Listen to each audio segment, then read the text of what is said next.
Seem to chop off the first few seconds. But here we go. I'm back again. This is Kezadrith.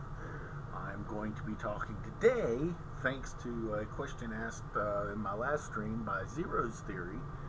Um, I'm going to be looking at building a computer or AI system in the hero system. Uh, Computers in any modern setting are probably going to come up. Or any futuristic setting for that matter, such as space or so forth. Most ships, after all, have automatic navigation systems and so forth, which are computers. While I'm not going to try to do the bat computer that he asked about, and in fact, I'm not going to try to do necessarily a complete build, I'm just going to show some of the ins and outs of how you go about building a computer.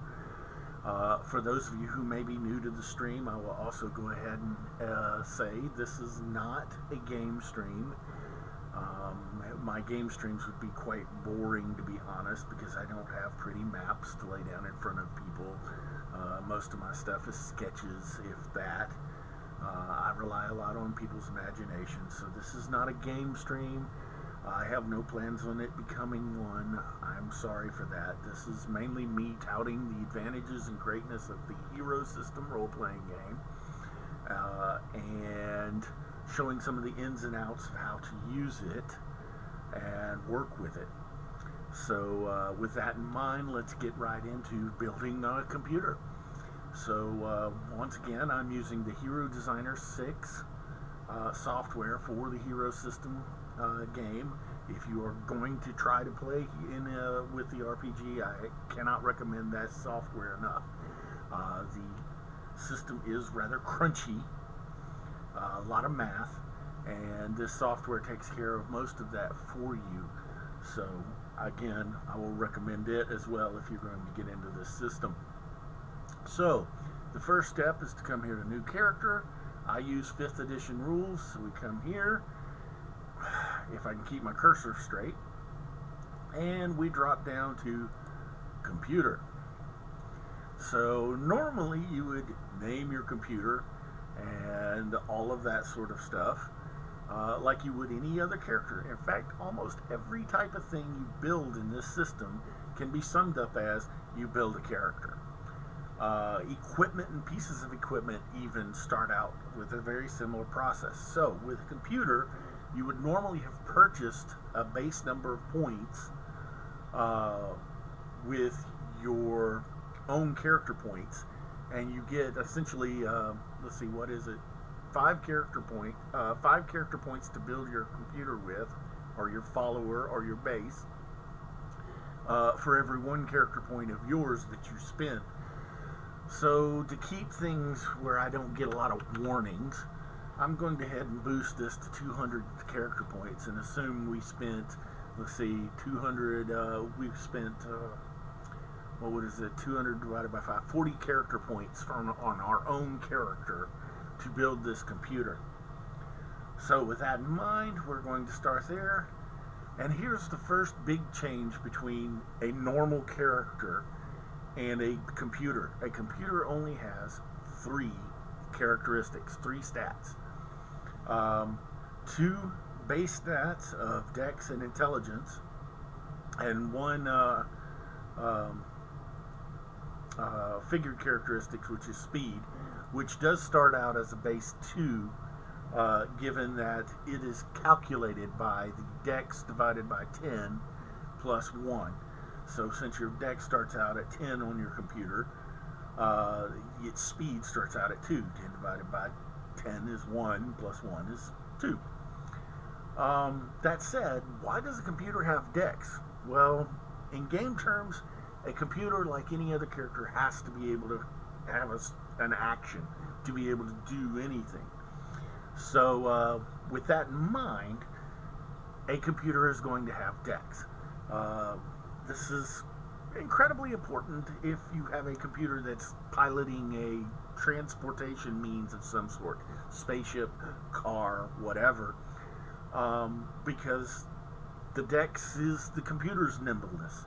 How effectively can it manage this piloting of the car or the truck or the spaceship? So, if we want a particularly nimble computer, we can put it up to 15. But generally, the most important characteristic of a computer is its intelligence, because this is where most of its skills and everything are going to come into play, correct? So with that in mind, we're going to go ahead and jack this thing up to a 20 intelligence, which will give it a 13 intelligence roll base. And I want the computer to be fairly fast, have some actions that it can use. So we're going to put it up to 3. Now, we're going to next jump over to powers. And the reason is because computers, unlike other types of characters, or computers or AIs, they do not begin with any senses. So if you want your computer to be able to hear or see or otherwise perceive the world around it, you have to give it that ability. Now, the cost on that is figured up one of several different ways. One is I can come here to enhance senses and use this power of detect. So we'd come here for sight, for instance, to be a large class of things, physical objects. So we'd just say detect physical objects. Now I'm showing you this way, but I don't really like this way because to me, this precludes the ability to see something like a hologram, which to me is not a physical object. Why would the computer be able to not see something made out of light when light is how you see in the first place, right? But I'm showing you this technique, showing you this option. As you can see, the base cost is already 10. But what we also want to do is we've got to add the sense modifier, because the detect normally takes a half phase action to use. So in other words, the computer would have to spend half of its action just perceiving the world around it. Sense takes that away. It makes it an automatic action, so to speak. We probably want to make it discriminatory. This way it can identify one person over another. It can, just make these determination calls. That's what discriminatory is about. Analyze would be able to pick out someone's ethnicity simply by looking at them, or things like that. Analyze is basically hyped up. Discriminatory. So with that in mind, we also want sight to be ranged, because we don't want to have to be in contact with something to be able to see it, right? Like we do with touch. By the way, yes, with this system, you could make your touch ranged. In fact, you could make your taste and smell ranged, which smell is already ranged, but taste is usually not. But that brings up a funny character that I'll tell you about that I've heard about. His name was Teletaster. The player put ranged on the sense of taste, his sense of taste, and then also put usable against others on it.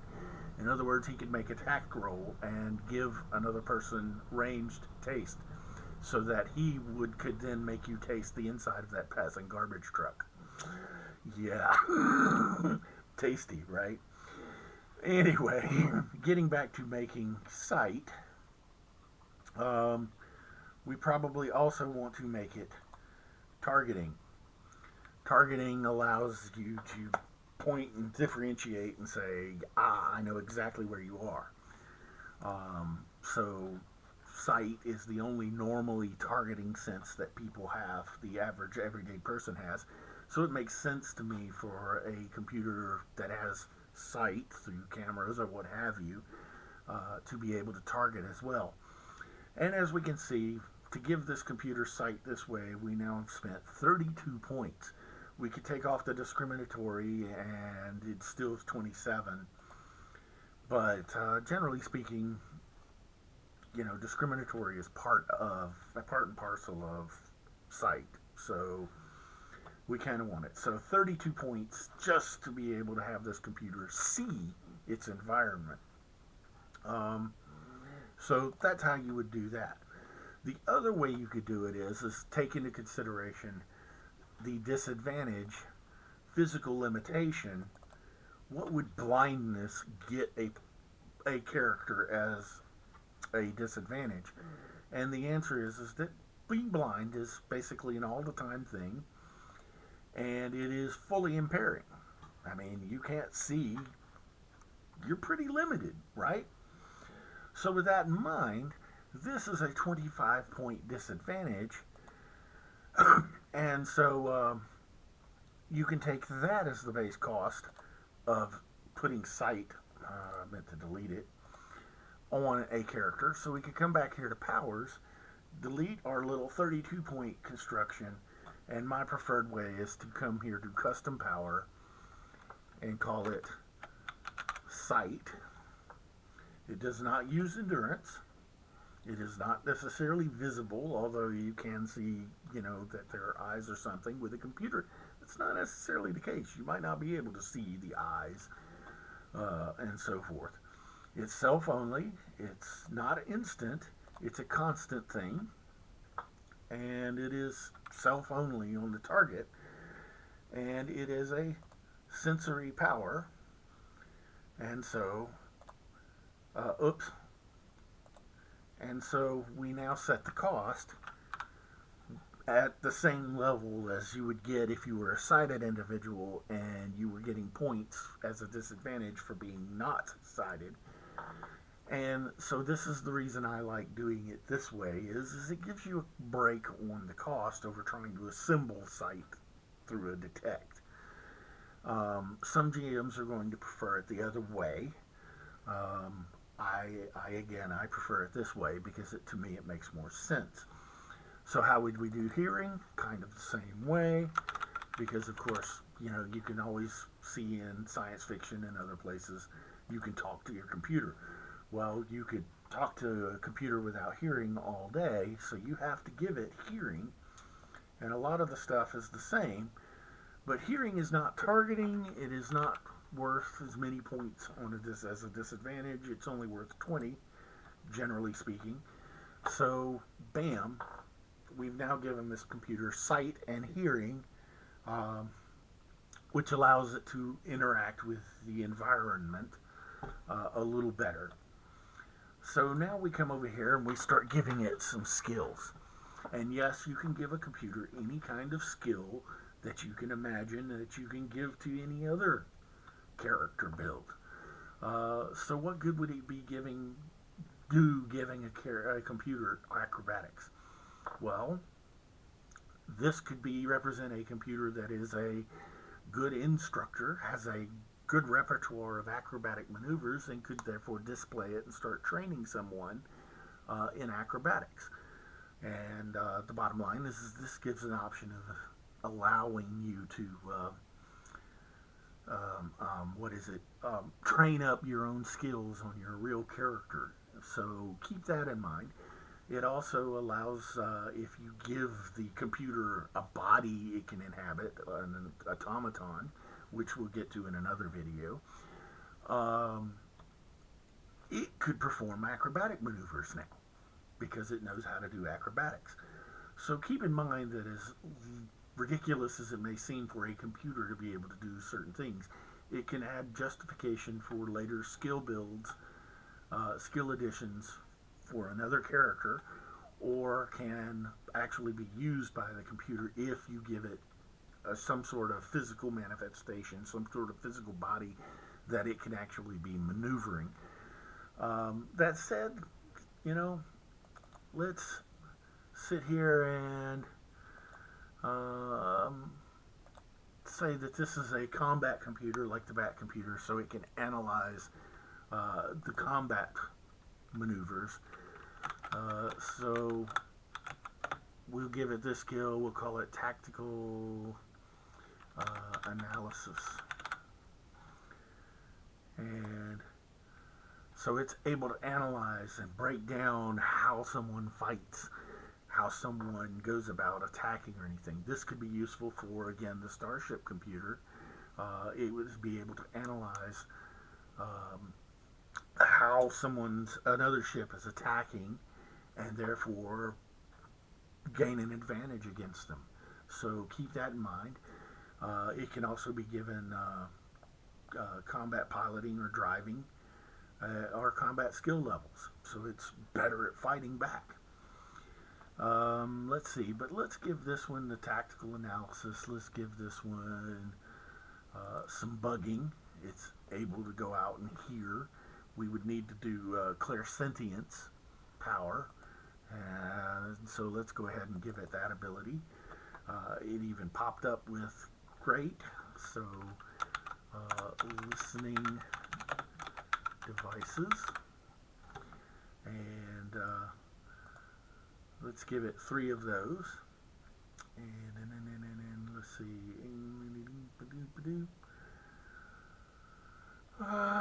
Which of these other little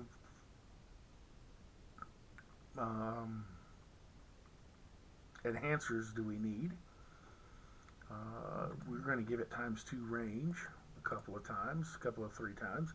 So it's got 8 × 8 range, so it can go out and find and hear. And so you can see that's a big expenditure, but it can now hear away from itself up to 1,600 meters, 800 game inches, which for those who may not remember, a game inch is referring to the fact that this game is usually played with a hex grid map with 1-inch sides on the hexes, and each hex therefore represents 2 meters of actual space. So this is 800 inches, game inches, and 1,600 meters of range on these listening devices. We could get a break on that cost by adding some modifiers, because usually a computer is going to be using a focus. So we'll call these inobvious because they're probably tiny. Inobvious but accessible. Once you find one, you can hit it, you can grab it, you can shoot it, etc. So we'll also make it breakable, and we'll leave it fragile. That will give it 1 defense, so it's easily broken if you spot the object. And now instead of the 35 points, its cost is down to 30. And so it's a little cheaper. It also costs an endurance, so actually we're going to jack the cost back up. I forgot that these things cost endurance. So we'll reduce it to 0 endurance. And that brings it back up to, instead of the 52 points, active points, which this is pretty stout listening devices now, it's only going to cost 40. So it's still a savings from the 45 we started off with, even making it. It also increased the range because the range is based off of the number of active points. So now it can be listened to you up to 2,400 meters away from wherever its site is located. Alright, so let's go back to skills. So now it can bug. Let's see, what other type of skills might we want to give it? Criminology. You know, this is an idea I came up with to do this stream, is based off of doing the back computer. So criminology, it knows how to, characters with this intellect skill know how to look for clues, dust for fingerprints, analyze the evidence, and examine criminal records and files. So if we give it access to criminal records and files and ballistics information and so forth like that, it's able to help us figure out and piece together what happened with this skill. Cryptography. Computers are often able to decipher languages fairly well, or break codes. We could also give it deduction. This is probably more, actually it's not stuck to being an AI trait. Computers are often able to notice little things that humans sometimes overlook. Similarities are a certain face always being in the crowd and things like that, that allow the computer to go, hey, something's going on here. So we'll give the computer deduction. This is a criminal investigation computer we're trying to make here. Disguise, no, fast draw, feint, forensic medicine. We will give it that because again, it helps it in analyzing the evidence, analyzing the clues and such as that. Oh yeah, we're also going to give it computer programming, and we're going to give it these um, uh, aspects of the computer programming. So basically, it can hopefully get into places where it shouldn't be, like police databases, to be able to extract information that a normal citizen, like a certain Cape Crusader, would normally not have access to unless they called in a contact. But his computer would be able to get into that information as well.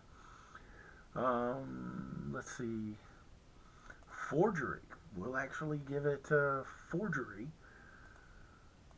And again, quite a few of these things. Basically, this allows it to detect when something is forged as well as be able to forge it. So don't think of some of these skills as you being able to do the action. That is part of it. But it's also able to recognize when it's been done. So this computer can now recognize an art object or commercial goods or documents or even money, counterfeiting, when it's been done. Hey, that's a counterfeit 20. So keep that in mind. Um, we'll give it in. Nah, let's not give it this one instructor. Da-da-da-da. Knowledge skills. We want to give it all kinds of knowledge skills. So we want to give it home city so it knows its way around. And we'll give it some area knowledges like home country and another area knowledge of, nope, that's not what I wanted, area knowledge of the world so it knows its geography, at least vaguely. And we can give it some general knowledge of flora and fauna, so that might help coming in and identifying some poisons, although we've got to add some more skills down below. So let's move on to that. Maybe we want to give it mechanics so it can recognize mechanical devices. Navigation so it can plot a course. Let's see. We could give it paramedics. It knows how to treat wounds. To do that, you'd have to give it for it to be able to treat the wounds, you would have to give it some limbs, but that's another power over here, and it's called, let's see, where is it? Extra limbs. So you could attach extra limbs to the computer, and it would be able to do some paramedics on things, or it could show you how to do the paramedics. Poisoning, there was something we were looking for. So it knows how to detect that and detect the common symptoms and so forth. And science skills, that was the other thing. And we can do all kinds of science skills. Um, Chemistry comes to mind. Now, this is one thing to remember.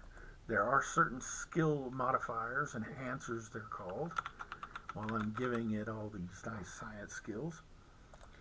And I'll stop there, but we could come up to this, let's see, where are they? Oh yes, this is a computer, so it doesn't give you the option even of putting these skill enhancers. There are skill enhancers like Jack of all trades, which gives you a break on the cost of professional skills, so you can have a lot of professional skills relatively cheaply.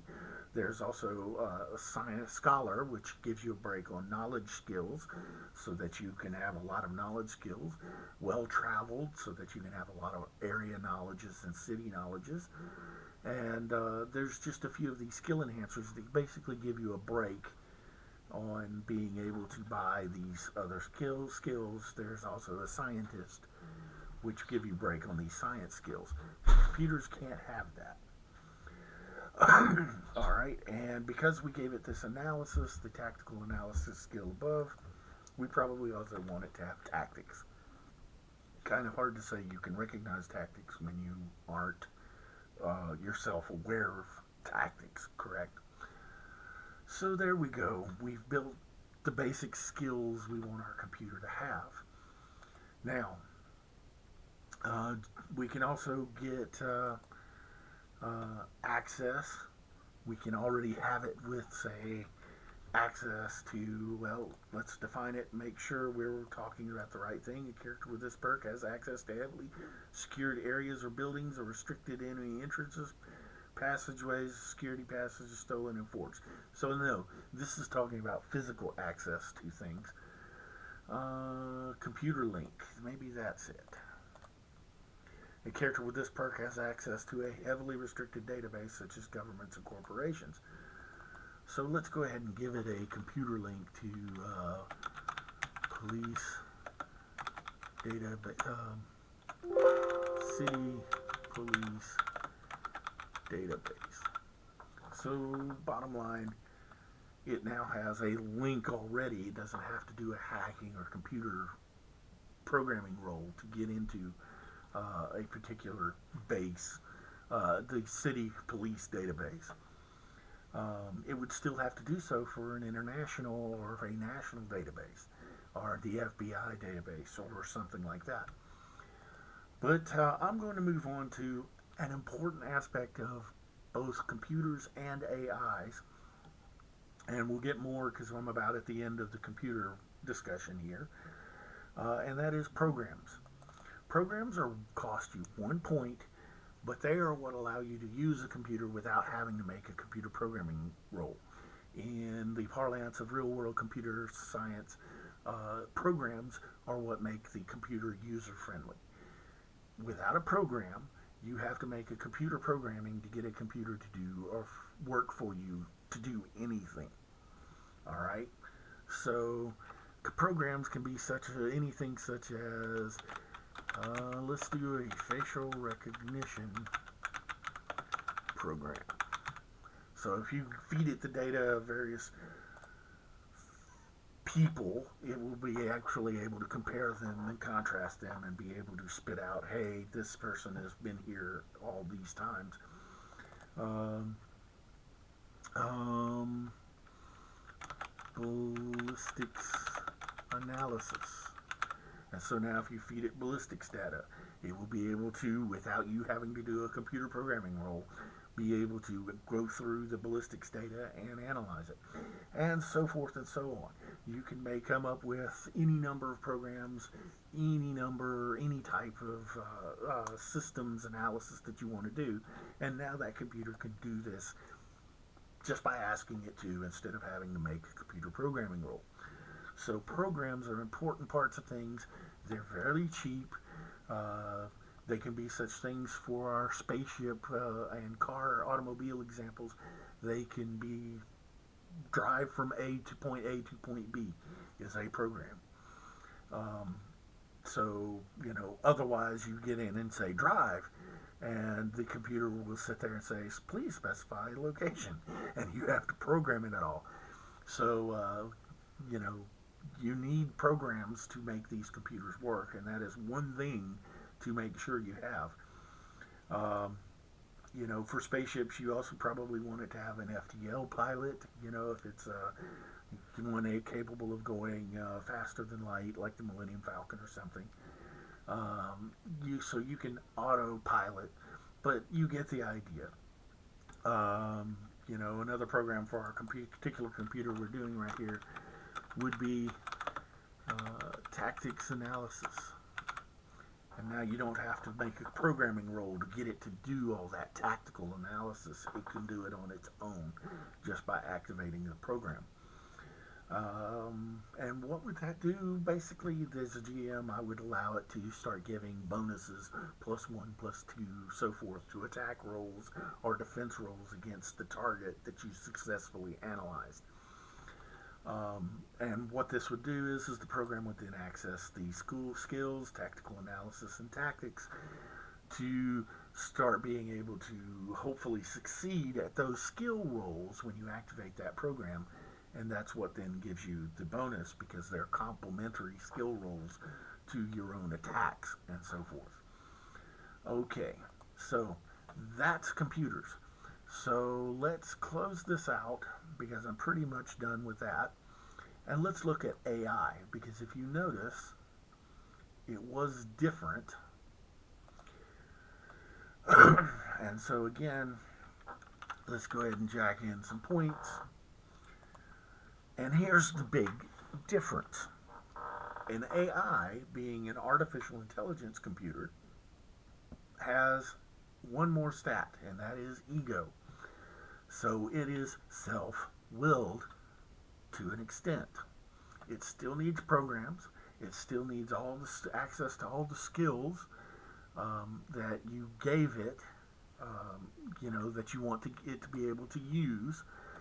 But the difference between the computer and a standard computer and an AI is the AI is self-willed. It can initiate actions on its own. To do so, it has to make an ego roll, which right now is 11 or less. We can jack that up by increasing its ego. So if we gave it to 20, it now has a 13 or less ego roll. It could then initiate actions. Now, the difficulty is, and why you still need programs is because even if it is self-willed, it has to program itself if it doesn't have a program already for doing something. So let's say we wanted it to pilot from A to B or drive from point A to point B, we'd still need that program, or else it would have to make a computer programming role on itself to be able to do that particular issue, to enact that action. So that's the real difference between the AI is you get to assign an ego to it. It can initiate an action on an successful ego roll, but you still need programs because it has to run programs on itself, or it has to make a computer programming role on itself to be able to initiate any of these actions. The other neat thing is an AI can have psychological disadvantages.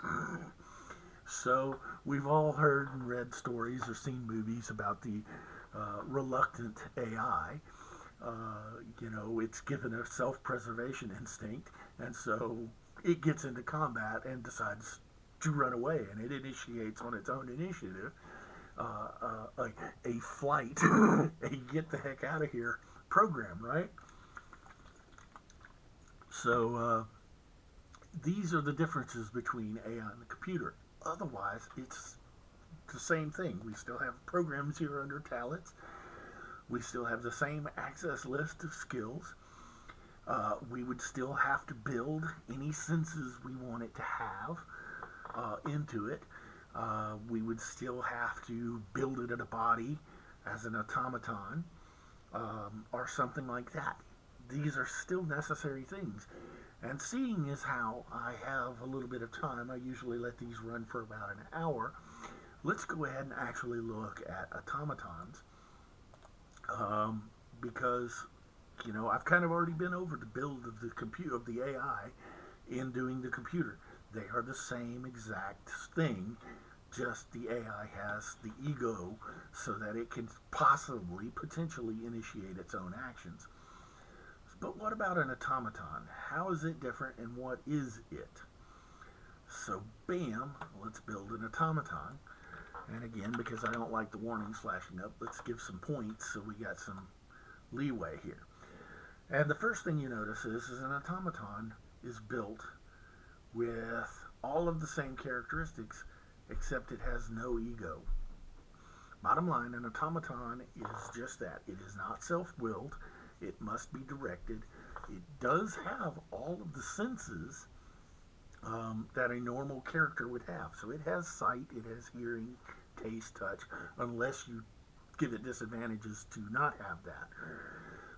So you could build one of these automata to house the computer, the AI, and you get Marvin the paranoid android. All right. Um, but there are also some interesting new powers that automatons have access to. First and foremost, cannot be stunned. Normally in combat, if you take through your defenses enough stun that it exceeds your Constitution score, you are what is called stunned. When you are stunned, your next action is taken as a recovery from being stunned. Now, this is different from taking a recovery because you do not get your endurance and stun back that you would do from taking a normal recovery. What you are doing there is you are recovering from being stunned. You essentially lose one action to shake it off. Okay? So this comes up, and with an automaton, you can make it where they cannot be stunned. It doesn't matter how much stun damage they take, they keep on ticking. They're just not impressed. What are the other automatos power? Well, there you can do one where it takes no stun. And when you do that, bam, pretty expensive power. And we come back over here to characteristics, you will notice that the stun characteristic is completely gone. It does not take stun. Now, at the 45 point level here, you see that it still loses abilities when it takes body. So if the body of the attack, the body damage of the attack, gets through its defenses, it starts losing capabilities, powers. Generally speaking, by the book, it loses the most potent power first, and then slowly down through the list. Um, but you can also add on that it simply takes no stun. That's 60 points, and now this thing keeps on ticking until it's runs out of body, and now it's destroyed. So for this is what you would probably give something like a skeleton, which is an automaton, or a zombie, or something to that effect. The bottom line is it keeps moving, keeps ticking, keeps performing the orders it was given until it runs out. Now, that is the thing also about an automaton. It has no ego, so it is not self-willed. It does not do a dang thing except for when it's ordered to. You must give it orders. So our skeleton or our zombie is going to need to be given an order. Guard this place, attack anyone who comes here besides me. Okay? Fine. That automaton is now going to stand there doing nothing until, it's going to be collecting dust until someone, not you, tries to come through there, and then it's going to attack. So this is where having an AI comes in, because the AI can be housed in the automaton. The automaton can do nothing, but the AI can initiate action. It can make a determination about, oh wait, these are friends of the individual, so we don't want to attack. And things like this. So this is where you give the android, the automata, a body the AI can now inhabit and use to enact itself upon the world. It still must make an ego roll to do so. So this is not how you would make a character like Division or any other self-willed android type character. That would simply be the special effect of your character, and you'd make a normal character as per. This type of deal is essentially for a character, an NPC. So again, that zero ego also means that it cannot be affected by any mental powers. A AI can be affected by mental powers because it does have an ego. Now the mental power has to be directed at what we call a class of minds, a mechanical or computer class of minds, to be able to affect it. But automatons cannot be affected at all by mental powers. They have no ego. There is no mind there to affect. All right. They can be given intelligence. Bam. This is primarily comes into effect though on determining how many orders they can be given at one time. Um, so you know,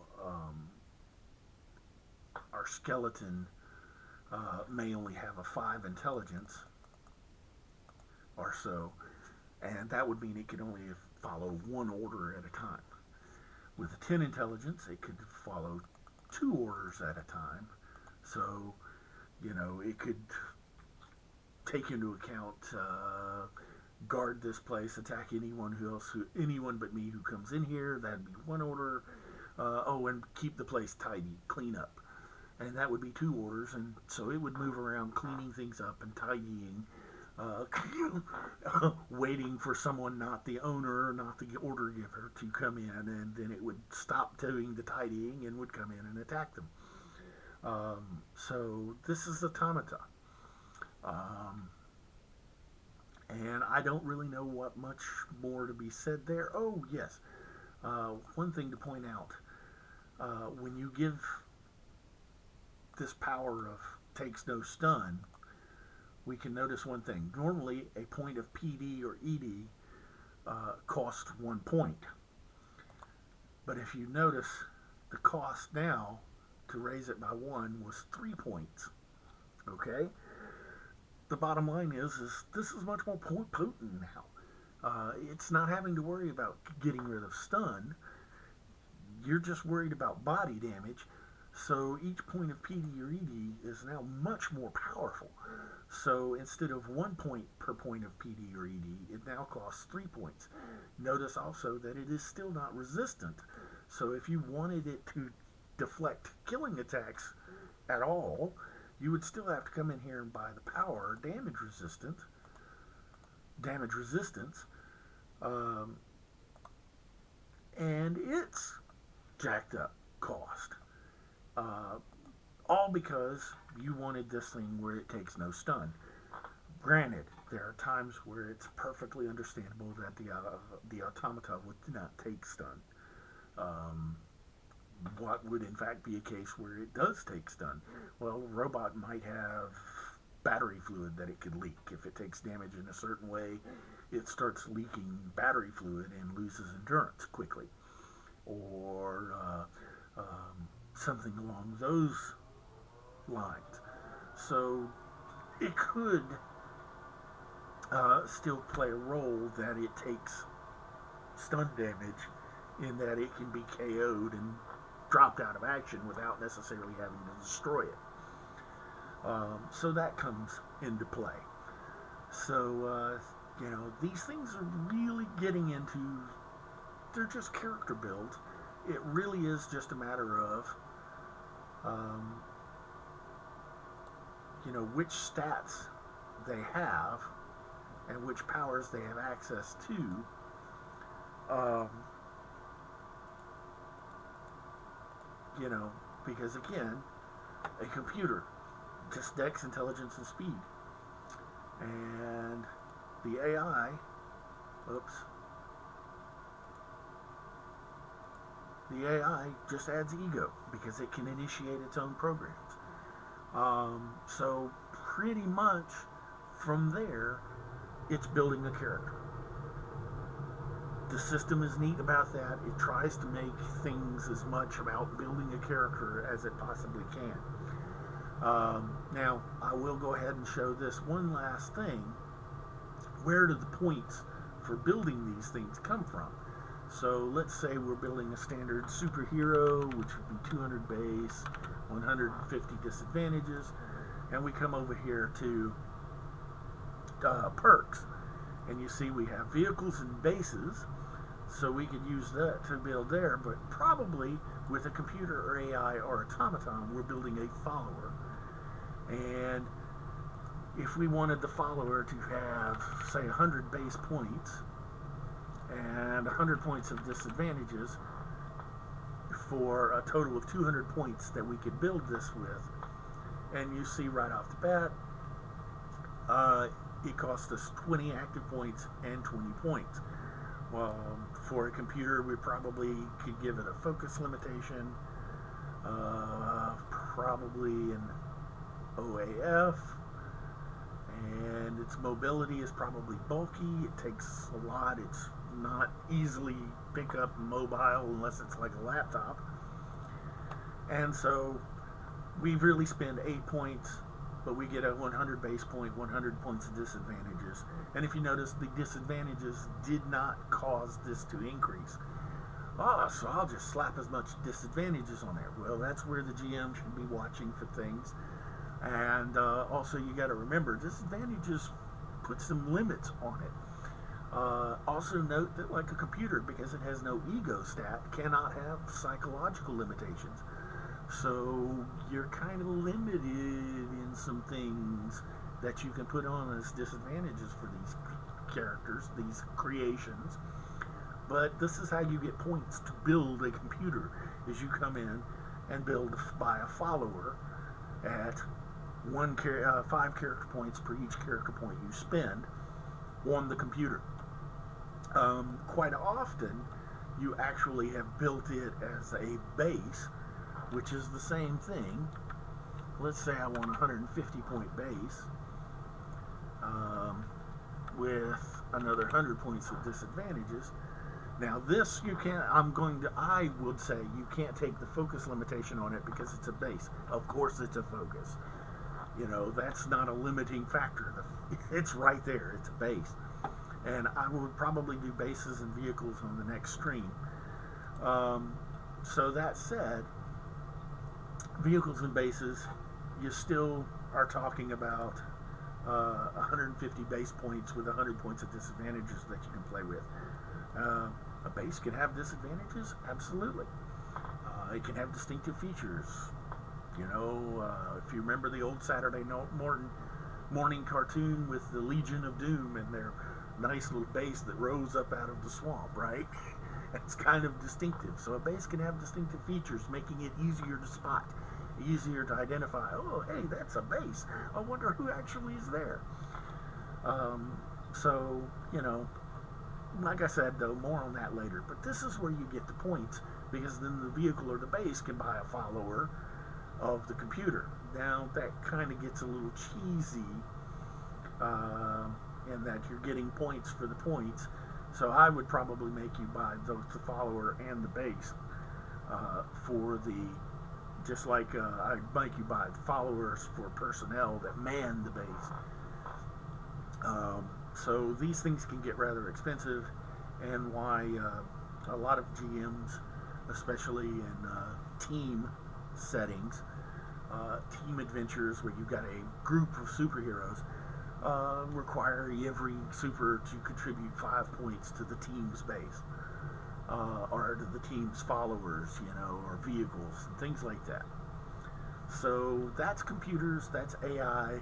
Next time I'll get into bases and vehicles, and I think we'll call it a day on this one, unless somebody's got some questions out there in the gallery to fire off at me.